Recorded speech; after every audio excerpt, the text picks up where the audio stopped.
aytgancha hali ham bitta pasport, boshqa hujjat kerak emas. Bitta pasport evaziga chegirma asosida xarid qilib oling. Aksiyamizga ulgurib qoling. Inshaalloh Xudo xolisa sizlarga ham manfaatli bo'ladi. Hali ham zakaz qilmagan bo'lsangiz, navbatdagi xonadoningizga chaqirib qo'ying va bizning xonadoningizga boramiz. Sizni xonadoningizni sharoitini ko'ramiz va o'zingiz ham guvohi bo'lasiz. Ma'qul kelsa olasiz. Nima?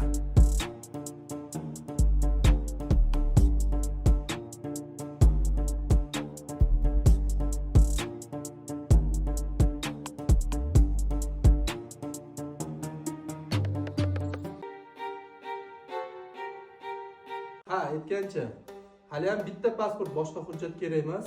Bitta pasport evaziga chegirma asosida xarid qilib oling. Aksiyamizga ulgurib qoling. Inshaalloh Xudo xolisa sizlarga ham manfaatli bo'ladi. Hali ham zakaz qilmagan bo'lsangiz, navbatdagi xonadoningizga chaqirib qo'ying va bizning xonadoningizga boramiz. Sizni xonadoningizni sharoitini ko'ramiz va o'zingiz ham guvohi bo'lasiz. Ma'qul kelsa olasiz. Nima?